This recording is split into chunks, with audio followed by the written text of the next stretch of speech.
In this video, we talk about the cold hard reality of cover letters. You might be used to pouring days, hours, weeks, even months crafting the perfect cover letter. Does it even matter? Today, we talk to a young student that you might be labeling as stuck in his own ways, about the reality of cover letters and the effort being put in versus the results that you see and the results that come out. And this is one of my most intense and heated streams yet. What do cover letters accomplish? What happens to your cover letter behind the shut doors? How do you maximize your cover letter's impact? Let's find out. Remember that if you ever want to catch these full and uncut conversations without any of these edits, make sure you stay tuned till the end. Also, a small percentage of viewers who actually watch my videos are actually subscribed. So if you end up enjoying this video, please consider leaving a like and subscribing. It's free and you can always change your mind later. Enjoy the video.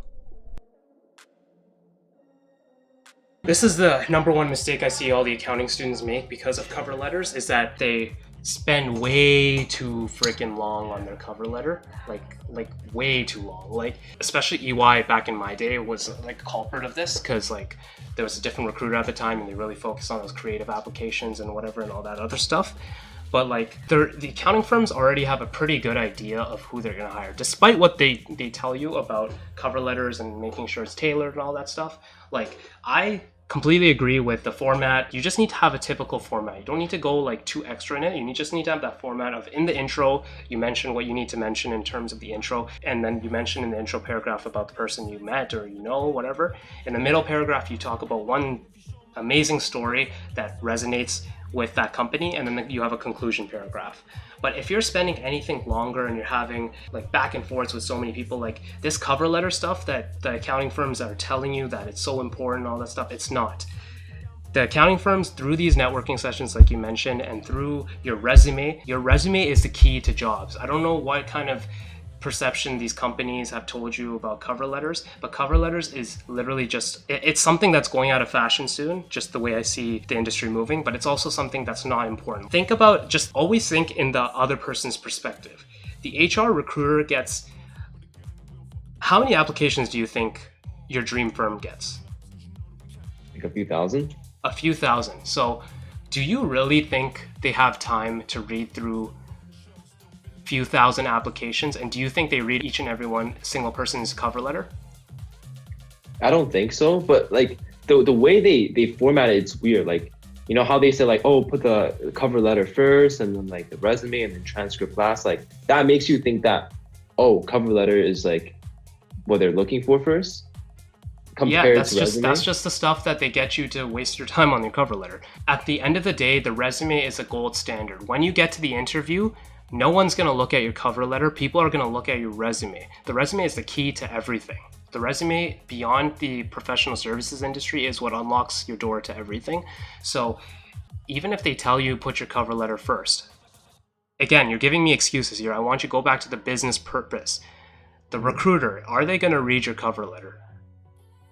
I mean, I'm not sure that what they advertise is that they do, but I mean, from your standpoint, you think, I guess. No. Forget my standpoint, and forget their standpoint. Do you think, if you were in their position, do you think you would read several thousand students' cover letters?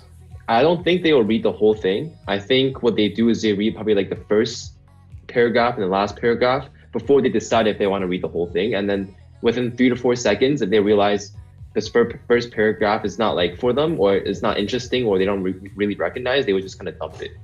Okay, that logic makes sense. But now if we're thinking about that logic in a several thousand people scale, so that's 2 paragraphs per cover letter for several thousand. So if we're assuming 2,000, they're going to be reading 4,000 paragraphs. And if we're assuming each paragraph is 300 words, 1.2 million words. Even if it's not one recruiter, let's spread that across 2 or 3 recruiters. So let's divide that by 3 just to be.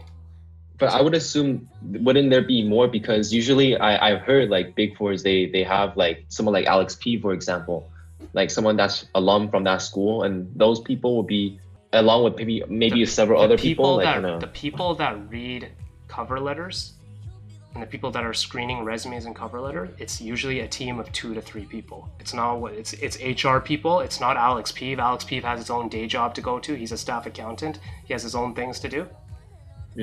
He's not reading your cover letter. He's only going to message whoever the recruiter is now.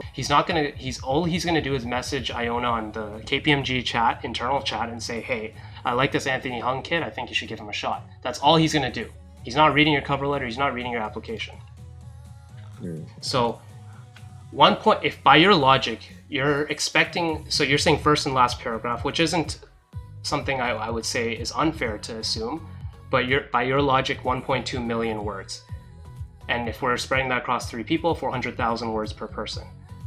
Do you Even that. Sorry, go ahead.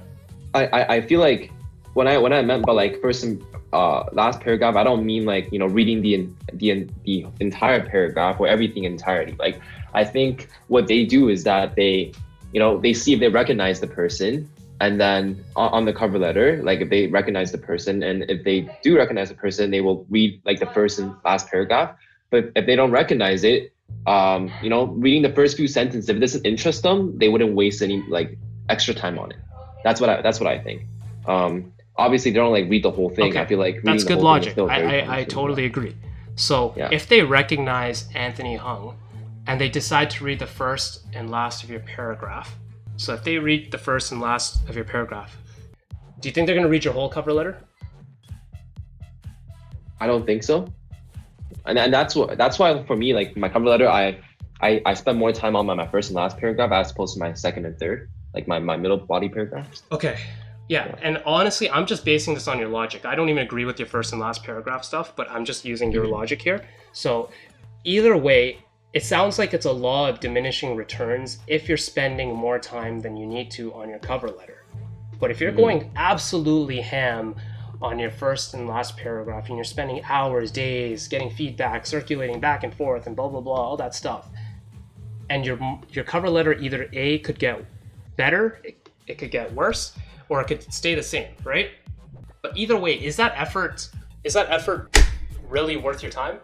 I mean, not really, but because like I don't really know what goes behind those doors. Like, I'm telling you what's going on behind those doors, but you want to stay with your logic. So you're saying like they don't read the cover letters at all, and they just kind of look at your resume? They look at your resume first and foremost, because that's the easiest way to tell something about someone versus reading whatever essay that you have prepared for them. That's what they're going to look at. Once they decide, okay, they recognize your name, you have a good resume, let's just look at his cover letter to make sure he's not a crazy dude. That's literally the purpose of the cover letter. When cover letters come into play is if they have candidate A and candidate B that they're trying to select for an interview. Candidate A and candidate B are extremely similar, and they want to choose one of them to give an interview for. That's when the cover letter might come into more scrutiny, but that's just one of the buckets and one of the factors that falls into it. There's also how much you've networked with the firm. There's also how good your GPA is. There's also how well do we think this guy is a fit for our firm. There's also the intangibles. As shitty as it sounds, there's also like race. Like race is a huge play into it. Your name. I don't know what the demographics of like Asian people are, but just putting my personal experience into play. Like if they see Tahsim Ahmed and then they see Sally Jones, their human bias is going to go towards Sally Jones just naturally, because of just how society is placed. So there's a lot of intangibles, but the cover letter is one bucket.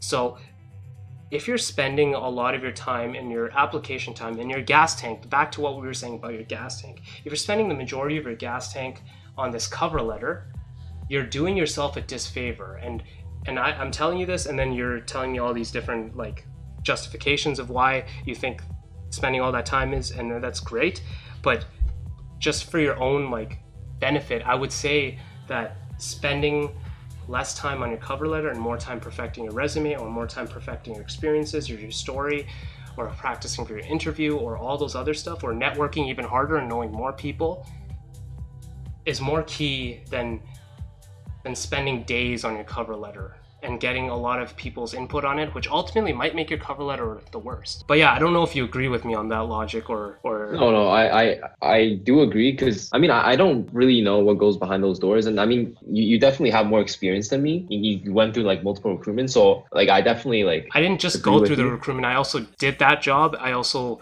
work with my friends who did the job. I also, in my current role at Loblaw, I work closely with the HR function. So I know exactly how HR works. I also know the the ins and outs of that accounting system because my friends work in it as well. It's not just my experience with it, it's also like that evidence. But again, it's your call. Okay, and also the resume aspect, you think is more, definitely weights a lot more than the cover letter. Look, I mean, that's something I learned today. I mean, I definitely I didn't know that before, so. I'm glad, because once you decide to get out of the Big Four, like when you work at a Big Four and then you decide you need to get out, you're going to learn that your cover letter is a...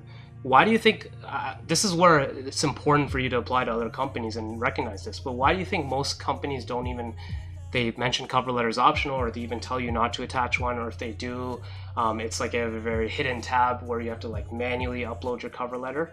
Some companies are frown upon candidates attaching a cover letter because that's just like not, like the gold standard is resume. Like, I'm not sure where you're getting this cover letter narrative from. In the Big Four and professional services industry, like for my role at PwC, I had to for sure attach a cover letter.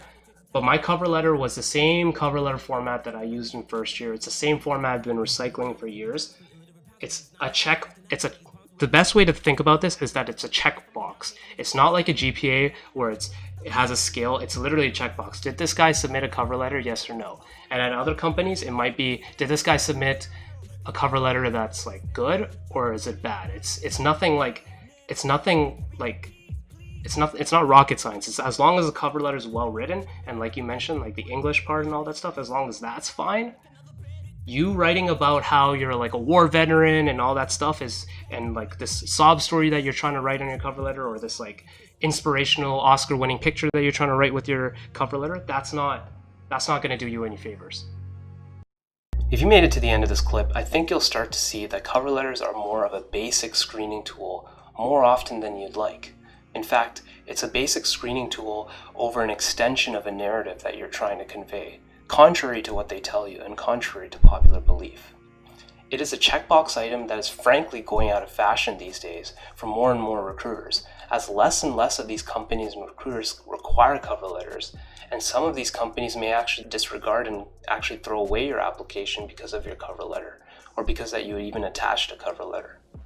Unless otherwise stated, don't attach a cover letter, and if you do, keep it simple and focus on getting more applications out there over spending time on one cover letter and using up that opportunity cost for something else. Now remember, if you want to catch more of these important insights and highlights from this 2-hour-long conversation and many more, follow our journey together in helping young people get employed during these extremely difficult times by following my Twitch channel at twitch.tv/Tahsim.com or searching up Tahsim.com on Twitch. We help guide, cultivate, and sculpt the careers of young people. Follow and contact me on my socials if you ever want to get involved at Tahsim.com. And if you enjoyed this video, until next time, thanks for watching.